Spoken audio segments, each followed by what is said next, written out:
ساری زندگی بہت قیمتی ہے، لیکن اللہ تعالیٰ نے کچھ اور کچھ جگہیں ایسی بنائی ہیں کہ اس میں انسان نیک اعمال کرتا ہے تو اللہ تعالیٰ کی رضا کا زیادہ ذریعہ بنتا ہے۔ یہ اللہ تعالیٰ کا فضل ہے۔ ہمارے دنیوی اعتبار سے جیسے مختلف چیزوں کی منڈی لگتی ہے، بازار لگتا ہے، سیزن ہوتا ہے، تو اللہ تعالیٰ نے عبادت کے بھی ایسے ایک سیزن بنایا ہے۔ اس سیزن میں سے رجب، شعبان اور رمضان کا مہینہ ہے۔ آج رجب کی 6 تاریخ ہے۔ نبی کریم صلی اللہ علیہ وسلم سے رجب المرجب اور شعبان اور پھر رمضان کے بہت سارے فضائل منقول ہیں۔ تو آج اسی سے متعلق کچھ باتیں آپ حضرات کے سامنے عرض کرنی ہیں۔ ایک تو یہ کہ رجب کا مہینہ، رجب ترجیب سے ہے، اس کا معنی ہے تعظیم، اور اس کی عظمت اور اس کی تعظیم صرف اسلام میں نہیں بلکہ اسلام سے بھی پہلے یعنی دوسرے ادیان میں یہود و نصارہ وغیرہ اور مشرکین مکہ وغیرہ یعنی ہمیشہ سے اس کی تعظیم کرتے تھے۔ قرآن کریم میں ارشاد باری تعالیٰ ہے، ان عدۃ الشہور عند اللہ 12 شہرا فی کتاب اللہ یوم خلق السماوات والارض منها 4 حرم، کہ مہینوں کی گنتی اللہ تعالیٰ کے ہاں 12 ہیں، اور یہ اس وقت سے ہے جب سے اللہ نے آسمان و زمین بنائی ہے، اور ان میں سے 4 مہینے عزت والے ہیں، حرمت والے ہیں۔ ان 4 مہینوں میں سے 3 مہینے تو لگاتار ہیں، ذی القعدہ، ذی الحجہ اور محرم کا مہینہ، لیکن ایک مہینہ رجب کا ہے، یہ جو مہینہ چل رہا ہے یہ حرمت والا مہینہ ہے۔ تو پہلے دنوں میں بھی اور پہلے اقوام میں بھی رجب کے مہینے میں لڑائی کو حرام سمجھا جاتا تھا، اس کی عزت اور احترام کیا جاتا تھا، اپنے باپ کے دشمن کو بھی معاف کر دیا جاتا تھا۔ اسلام نے بھی کہا منہا 4 حرم، 4 مہینے عزت والے ہیں اور حرمت والے ہیں۔ نبی کریم صلی اللہ علیہ وسلم رجب کے آغاز سے ہی رمضان المبارک کی تیاری شروع فرماتے تھے، اور اسی اعتبار سے بہت ساری احادیث میں رسول اللہ صلی اللہ علیہ وسلم نے رجب کے مہینے کے فضائل بیان فرمائے۔ ایک حدیث میں آتا ہے کہ رسول اللہ صلی اللہ علیہ وسلم جیسے رجب کا مہینہ شروع ہوتا تو یہ دعا فرماتے، اللہم بارک لنا فی رجب و شعبان وبلغنا رمضان، اے اللہ ہمیں رجب اور شعبان میں برکت عطا فرما اور ہمیں رمضان تک پہنچا دے۔ ایک حدیث میں آتا ہے کہ رجب جنت میں ایک نہر کا نام ہے، اور اس نہر کا پانی دودھ سے زیادہ سفید ہے اور شہد سے زیادہ شیرین ہے، اور یہ ان لوگوں کے لیے ہے جو رجب کے مہینے میں عبادت کرتے ہیں اور خاص طور پر روزہ رکھتے ہیں۔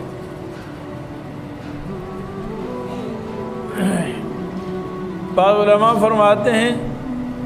کہ رجب کا مہینہ کھیتی بونے کا ہے، اور شعبان کا مہینہ کھیتی کو پانی سے یعنی پانی لگانے کا مہینہ ہے، اور رمضان کا مہینہ کھیتی کاٹنے کا ہے۔ انسان جو چیز بیجتا ہے اسی کو کاٹتا ہے، یعنی اس مثال سے یوں سمجھایا گیا ہے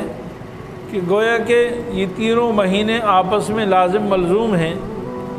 انسان اگر رجب کے مہینے سے ہی رمضان المبارک کی تیاری کرے گا تو اس کو فصل تیار ملے گی اور قیمتی فصل ملے گی۔ ایک حدیث میں آتا ہے رسول اللہ صلی اللہ علیہ وسلم نے ارشاد فرمایا کہ جو شخص رجب کا صرف ایک روزہ رکھ لے اس کو پورے مہینے کے روزے کا ثواب ملتا ہے۔ اور ایک حدیث میں آتا ہے کہ جو رجب کے 3 دن روزے رکھے، اور اس کی تشریح میں علماء نے فرمایا کہ جمعرات، جمعہ اور ہفتہ 3 دن روزے رکھ لے تو اس کو 900 سال کی عبادت کا ثواب ملتا ہے، 900 سال کی عبادت کا ثواب ملتا ہے۔ ایک حدیث میں رسول اللہ صلی اللہ علیہ وسلم کا یہ بھی ارشاد ہے کہ جو شخص رجب کے مہینے میں 7 روزے رکھ لے اس کے لیے جہنم کے 7 دروازے بند ہو جاتے ہیں۔ لہا 7 ابواب لکل باب منہم جزء مقسوم، یعنی جہنم کے 7 دروازے ہیں اور 7 دروازے بند ہو جاتے ہیں۔ اور اگر رجب کے مہینے میں 8 روزے رکھ لے تو اس کے لیے جنت کے 8 دروازے کھل جاتے ہیں۔ کتنی بڑی فضیلت ہے، اس کے لیے جنت کے 8 دروازے کھول دیے جاتے ہیں۔ اور ایک حدیث میں یہ بھی آتا ہے کہ جنت میں ایک محل ہے جس کا نام رجب ہے، اور وہ خاص ان لوگوں کے لیے ہے جو رجب کے مہینے میں یعنی روزے رکھتے ہیں، کثرت سے روزے رکھتے ہیں، اس کو وہ محل ملے گا۔ ایک حدیث میں رسول اللہ صلی اللہ علیہ وسلم نے ایک ارشاد فرمایا کہ جو شخص رجب کے پورے مہینے کے روزے رکھے، رجب کے پورے مہینے کے روزے رکھے اور اپنی روزی کے بقدر روزانہ صدقہ بھی کرے۔ یہ بیان فرمانے کے بعد آپ صلی اللہ علیہ وسلم فرماتے ہیں اس شخص کا کیا کہنا۔ 3 دفعہ آپ صلی اللہ علیہ وسلم نے تعجب سے فرمایا کہ جو شخص رمضان کے پورے مہینے روزہ رکھے، یعنی رجب کے ہر دن کا روزہ رکھے اور روزانہ اپنی روزی کے برابر صدقہ کرے، اس شخص کا کیا کہنا، یعنی اس کو کتنا اجر و ثواب ملے گا، اس کا تصور نہیں کر سکتے۔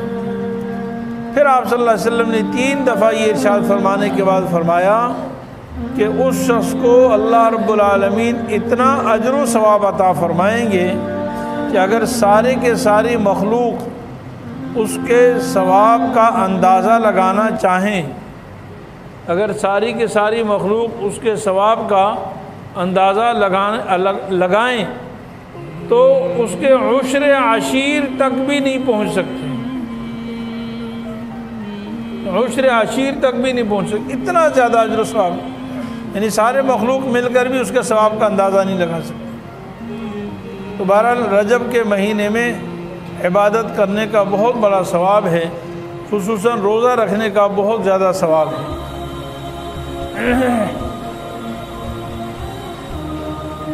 جہاں عبادات کا اہتمام کرنا چاہیے وہاں گناہوں سے بچنا چاہیے،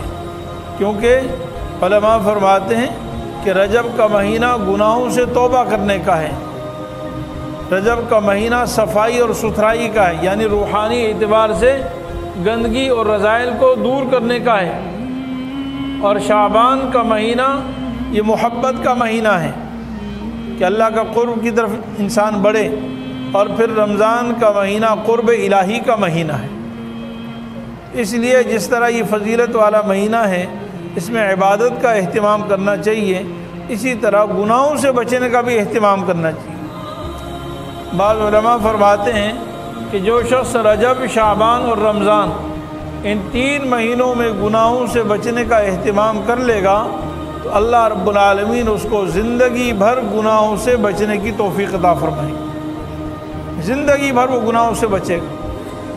گویا کہ یہ 3 مہینے اس کے ٹریننگ کے ہیں، وہ ٹریننگ کر لے گا، ان 3 مہینوں میں مشق کر لے گا، تمرین کر لے گا، تو اللہ رب العالمین اس کی ایسی عادت بدل دیں گے کہ اس کی ہمیشہ کے لیے اس کی گناہ چھوٹ جائیں گے۔ اس مہینے میں بہت سارے ایسے تاریخی واقعات بھی ہوئے ہیں، اللہ تعالیٰ نے اس مہینے کو فضیلت عطا فرمائی۔ سب سے بڑا جو واقعہ جس کے بارے میں بعض روایات سے یہی ثابت ہوتا ہے کہ وہ اس مہینے میں ہوا، وہ معراج کا واقعہ ہے۔ اگرچہ اس میں علماء کا اختلاف ہے کہ معراج کا واقعہ کس مہینے میں ہوا، کس تاریخ میں ہوا، لیکن زیادہ مشہور یہ ہے کہ رجب کے مہینے میں نبی کریم صلی اللہ علیہ وسلم کو معراج عطا فرمایا۔ نبوت کے 5ویں سال، ہجرت سے 5 سال قبل آپ صلی اللہ علیہ وسلم پر بہت زیادہ مشکل حالات تھے اور پریشانی کے حالات تھے۔ اللہ تعالیٰ نے آپ صلی اللہ علیہ وسلم کی تسلی کے لیے آپ کو ایسا اعزاز عطا فرمایا، انعام عطا فرمایا، ایسا احسان فرمایا کہ تمام انبیاء علیہ السلام میں سے کسی کو اتنا بڑا اعزاز نہیں عطا فرمایا۔ قرآن کریم میں 15ویں پارے کی سورہ بنی اسرائیل کی پہلی آیت میں اللہ تعالیٰ اس کے بارے میں ارشاد فرماتے ہیں،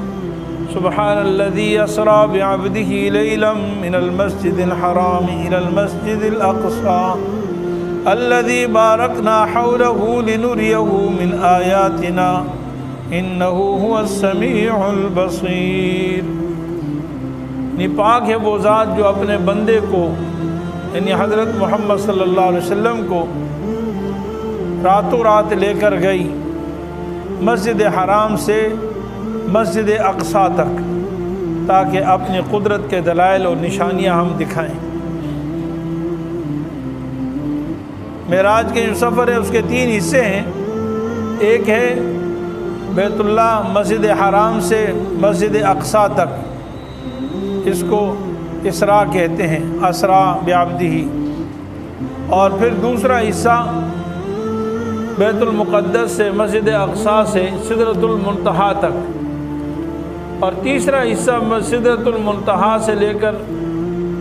اوپر عرش معلی تک اللہ تعالیٰ سے ملاقات اور جنت اور جہنم کی سیر۔ اور ہمیں معلوم نہیں ہے کہ کیا اللہ تعالیٰ نے نبی کریم صلی اللہ علیہ وسلم کو اعزازات سے نوازا، لیکن اللہ رب العالمین نے حضور صلی اللہ علیہ وسلم پر بہت بڑا انعام فرمایا۔ اور اس رات کی جو سب سے بڑا انعام ہے وہ یہ کہ حضور صلی اللہ رب العالمین نے اس امت کو جتنے بھی احکام دیے ہیں وہ سارے احکام زمین پر عطا فرمائے ہیں، لیکن نماز اللہ تعالیٰ نے شب معراج میں عطا فرمائی ہے۔ تو آپ صلی اللہ علیہ وسلم جب آسمان سے زمین پر آئے تو امت کے لیے جو تحفہ لے کر آئے وہ 5 نمازوں کا تحفہ لے کر آئے، اور اس میں اللہ تعالیٰ کی طرف سے حضرت محمد صلی اللہ علیہ وسلم پر جو سلام ہے، السلام علیکہ ایھا النبی ورحمۃ اللہ وبرکاتہ، اس میں امت کے لیے بڑا اعزاز یہ ہے کہ حضور صلی اللہ علیہ وسلم نے ساری امت کے لیے دعا فرمائی، السلام علینا وعلی عباد اللہ الصالحین، سلام ہم پر بھی ہو اور اللہ کے سارے نیک بندوں پر سلام ہو۔ اسی لیے نبی کریم صلی اللہ علیہ وسلم نے فرمایا کہ الصلاۃ معراج المومنین، اور معراج المومن یعنی نماز جو ہے ایمان والوں کے معراج ہے، ایمان والوں کی معراج ہے، اس لیے اور دین کا ستون ہے، عماد الدین، دین کا ستون ہے۔ تو ہمیں اس عظیم الشان تحفے کو، عطیہ کو قبول کرنا چاہیے اور ہمیں نماز کا اہتمام کرنا چاہیے۔ اسی لیے نبی کریم صلی اللہ علیہ وسلم نے ارشاد فرمایا کہ جس نے نماز کو قائم کیا اس نے پورے دین کو قائم کیا، اور جس نے نماز کو چھوڑ دیا اس نے گویا کہ پورے دین کو چھوڑ دیا ہے۔ اسی رمضان المبارک، اسی رجب کے مہینے میں سب سے پہلی ہجرت حبشہ کی طرف مسلمانوں نے کی، اپنی جان بچانے کے لیے، اسلام کی عظمت کے لیے۔ اسلام کی تاریخ کی سب سے پہلی ہجرت حبشہ، جس کے سالار حضرت سیدنا عثمان غنی رضی اللہ عنہ تھے۔ 12 افراد اور 4 عورتیں مکے والوں کی تکالیف، ان کی پریشانی، ان کی مصیبتوں سے، ان کی اذیتوں سے نبی کریم صلی اللہ علیہ وسلم کے مشورے سے حبشہ کی طرف ہجرت کی۔ یہ اسلام کی سب سے پہلی ہجرت ہے۔ اسی مہینے میں ایک سریہ پیش آیا۔ آپ صلی اللہ علیہ وسلم کے مکہ مکرمہ سے مدینہ منورہ ہجرت کرنے کے بعد جو سب سے پہلا اسلام کی سب سے پہلی جنگ جس کو کہتے ہیں سریہ، اس جہاد کو کہتے ہیں، اس جنگ اور لڑائی کو کہتے ہیں جو رسول اللہ صلی اللہ علیہ وسلم نے روانہ فرمایا، لیکن خود رسول اللہ صلی اللہ علیہ وسلم اس میں تشریف نہیں لے گئے۔ تو آپ صلی اللہ علیہ وسلم کی ہجرت کے 17 مہینے بعد رجب کے مہینے میں ایک چھوٹا سا قافلہ رسول اللہ صلی اللہ علیہ وسلم نے روانہ فرمایا، جس سریہ کا نام ہے سریہ عبداللہ ابن جحش الاسدی رضی اللہ تعالیٰ عنہ، اور انہوں نے سب سے پہلے یعنی چھوٹی سی لڑائی فرمائی۔ جو بدر کی سب سے پہلی لڑائی مشہور ہے، اسلام کا سب سے بڑا مارکہ، وہ غزوہ بدر ہے۔ غزوہ اس کو کہتے ہیں جس میں رسول اللہ صلی اللہ علیہ وسلم بنفس نفیس خود شریک ہوئے، اور سریہ اس کو کہتے ہیں جس میں رسول اللہ صلی اللہ علیہ وسلم شریک نہیں ہوئے۔ تو بہرحال اسی لڑائی میں سریہ عبداللہ بن جحش میں مال غنیمت بھی ہاتھ آیا، اور مسلمانوں میں سے ایک صحابی رسول شہید بھی ہوئے اور ایک قیدی بھی ہوئے۔ تو گویا کہ اسلام کی تاریخ کی سب سے پہلا غزوہ بھی اسی مہینے میں پیش آیا، جس کو سریہ عبداللہ ابن جحش کہا جاتا ہے۔ اور اسی مہینے میں اسلام کی بہت بڑی جنگ، یعنی بہت بڑا مارکہ، یوں سمجھ لیں کہ رسول اللہ صلی اللہ علیہ وسلم کی زندگی کا سب سے بڑا جو مارکہ ہوا ہے، اور جس سے کفر کی یعنی کمر ٹوٹ گئی ہے، کفر کی ساری شان و شوکت مات کھا گئی، اور جس کے لیے رسول اللہ صلی اللہ علیہ وسلم نے اپنی زندگی میں اتنی تیاری فرمائی کہ کسی اور جہاد کے لیے اتنی تیاری نہیں فرمائی، جس کو غزوہ تبوک سے یاد کیا جاتا ہے، اور اس کو غزوہ ذات العسر بھی کہا جاتا ہے۔ وہ بھی رجب کے مہینے میں پیش آیا۔ غزوہ تبوک یعنی سن 9 ہجری میں رجب کے مہینے میں غزوہ تبوک اس وقت پیش آیا تھا، یعنی یہ وہ غزوہ ہے جس میں سیدنا ابو بکر صدیق رضی اللہ تعالیٰ عنہ نے اپنے گھر کا سب کچھ سرمایہ، یہاں تک کہ سوئی بھی اپنے گھر میں نہیں چھوڑی، کوئی کیل بھی دیوار میں نہیں چھوڑی، اور سب کچھ حضور صلی اللہ علیہ وسلم کی خدمت میں پیش فرمایا۔ اور اسی غزوے میں سیدنا عمر فاروق رضی اللہ تعالیٰ عنہ اپنے سارے جائیداد کے آدھا کر کے حضور صلی اللہ علیہ وسلم کی خدمت میں پیش فرمایا۔ اور اسی غزوے میں حضرت سیدنا عثمان غنی رضی اللہ تعالیٰ عنہ نے پورے لشکر کے تہائی کی قدر، یعنی پورے لشکر کی جتنی ضرورت تھی، تیسرے حصے کی لشکر کے مکمل ساز و سامان اور انتظامات حضرت عثمان غنی رضی اللہ عنہ نے فرمائے، اور اتنا مال و دولت عطا فرمایا کہ آپ صلی اللہ علیہ وسلم عثمان غنی رضی اللہ تعالیٰ عنہ کے دیے ہوئے اشرفیوں کو یوں زمین سے اٹھاتے اور پھر نیچے پھینکتے، سونے چاندی کے جو روپے ہوتے تھے، سونے کی اشرفیاں، اور یوں اوپر اٹھاتے اور یوں پھینکتے کہ اللہ کی رضا کے لیے، اللہ کو خوش کرنے کے لیے عثمان نے اتنا دیا ہے کہ ما ذر عثمان ما عمل بعد اليوم، آج کے بعد عثمان جو کچھ کرے عثمان کو کوئی نقصان نہیں ہوگا۔ جنت کا سرٹیفکیٹ رسول اللہ صلی اللہ علیہ وسلم نے حضرت عثمان غنی رضی اللہ عنہ کو عطا فرمایا۔ تو بہرحال اس رجب کے مہینے میں بہت سارے واقعات ہوئے ہیں، لیکن جہاں یہ عظمت والا، فضیلت والا، صدقہ و خیرات والا مہینہ ہے، وہاں اس مہینے کے بارے میں ہمارے بہت ساری رسومات اور خرافات بھی مشہور ہیں جو لوگ کرتے ہیں۔ ایک رسم اس کے بارے میں یہ ہے کہ بعض لوگوں کے ہاں یہ مشہور ہے کہ رجب کی پہلی رات کے بارے میں کوئی خصوصی رسم کی جاتی ہے اور اس کے بارے میں بدعات و خرافات ہوتی ہیں۔ تو اس کا شریعت میں یاد رکھیں، رجب کے مہینے میں نفلی روزے رکھنا اور کثرت سے عبادت کرنا، کثرت سے تلاوت کرنا، کثرت سے روزے رکھنا، یعنی ذکر و اذکار کرنا اور دعائیں مانگنا، یہ تو ثابت ہیں، لیکن کوئی مخصوص طریقہ، کوئی مخصوص عبادت کے طریقہ ایسا کوئی ثابت نہیں۔ اس لیے اپنی طرف سے کسی خاص دن میں کوئی مخصوص عبادت کرنا اور مخصوص انداز سے کرنا اور اس کو ضروری سمجھنا وغیرہ یہ خرافات ہیں، یہ جائز نہیں ہے۔ اسی رجب کے مہینے میں ایک رسم ہے، رسم تبارک کہلاتے ہیں، خاص عورتیں جمع ہوتی ہیں اور 41 دفعہ سورہ یاسین پڑھتی ہیں اور اس کو ضروری سمجھتی ہیں، کوئی خاص حلوہ تیار کیا جاتا ہے، یہ بھی جاہلوں میں مشہور ہے۔ دیکھیے سورہ ملک کی تلاوت کرنا تو بہت بڑی فضیلت کی بات ہے، عبادت ہے، اور رسول اللہ صلی اللہ علیہ وسلم نے ارشاد فرمایا کہ قرآن کریم کی ایک سورت ہے جس کی 30 آیتیں ہیں، 30 آیتیں، وہ سورہ ملک ہے۔ جو شخص روزانہ اس کی تلاوت کرتا ہے اللہ تعالیٰ قیامت میں قبر کے عذاب سے اس کو محفوظ فرما دیں گے، قبر کے عذاب اس پر نہیں ہوگا انشاءاللہ تعالیٰ، یہ اس کی محافظ بن جائے گی۔ لیکن اس کے لیے بھی اگر ہم اپنی طرف سے من گڑت کوئی دین بنائیں گے اور اس کی فضیلت ثابت کریں گے تو وہ شرعاً جائز نہیں ہے۔ جو سنت سے ثابت ہے، آپ روزانہ سورہ ملک کی تلاوت کریں، کتنی بڑی فضیلت ہے۔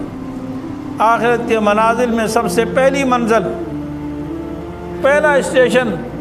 پہلا مقام جہاں انسان جاتا ہے اور سب کو جانا ہے وہ قبر ہے، اور قبر کے عذاب سے انسان بچ گیا تو انشاءاللہ آگے کی منازل بھی آسان ہو جائیں گی۔ سیدنا عثمان غنی رضی اللہ تعالیٰ عنہ کی بات مشہور ہے کہ آپ قبرستان میں جا کر جتنا رویا کرتے تھے اتنا کسی اور چیز کے تذکرے سے نہیں روتے، تو یہی فرماتے ہیں کہ یہ پہلی منزل ہے۔ تو سورہ ملک کی تلاوت کرنی چاہیے، لیکن اس کے لیے کوئی خاص اپنی طرف سے من گڑت کوئی بات بنانا کہ اتنی دفعہ پڑھیں گے تو فلاں کام ہوگا۔ اور سب سے بری جو رسم ہے وہ یہ کہ اس مہینے کے بارے میں جو 22 رجب کا مہینہ ہے اس کے بارے میں ایک غلط رسم بہت زیادہ مشہور ہے جس کو کنڈوں کی رسم کہتے ہیں۔ اس کے لیے من گڑت ایک قصہ بنایا جاتا ہے، لکڑہارے کی کوئی کہانی کہ اس کی شوہر کہیں چلا گیا تھا، پھر وہ پیچھے سے بیوی بڑی پریشان تھی، پھر وہ کسی کی مزدور بن گئی، پھر امام جعفر صادق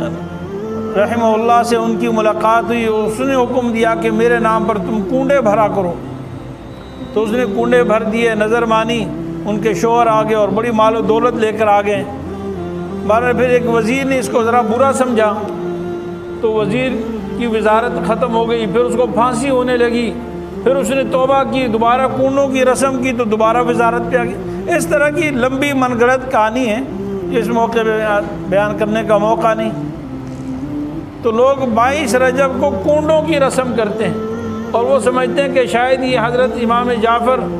صادق رحمہ اللہ کی خوشنودی کے لیے اور ان کے ایصال ثواب کے لیے اور ان کے لیے ہے۔ یہ 100% غلط ہے، اور اس رسم کی اصل بنیاد بہت ہی غلط ہے جس کا ایک مسلمان تصور بھی نہیں کر سکتا ہے۔ حقیقت یہ ہے کہ 22 رجب کو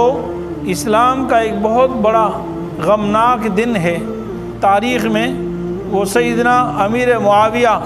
رضی اللہ تعالیٰ عنہ جنہوں نے اسلام کے لیے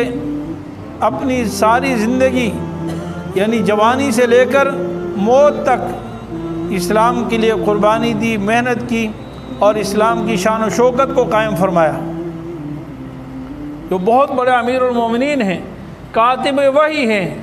رسول اللہ صلی اللہ علیہ وسلم کے صحابی ہیں۔ حضرت ام حبیبہ رضی اللہ تعالیٰ عنہ جو زوجہ مطہرہ ہیں، حضور صلی اللہ علیہ وسلم کی اہلیہ ہیں اور ہم سب کی ماں ہیں، ان کے بھائی حضرت سیدنا امیر معاویہ رضی اللہ عنہ کی شہادت اور موت کا دن 22 رجب کا ہے۔ بہت سارے دنیا میں ایسے لوگ ہیں جن کو سیدنا امیر معاویہ رضی اللہ تعالیٰ عنہ سے بغض ہے، اور یاد رکھیں کسی ادنا کسی بھی صحابی سے بغض یہ ایمان کو ختم کر دیتا ہے۔ اشرقت نفسی بنور من فؤادی حينما رددت يا رب العباد وانتشت روحي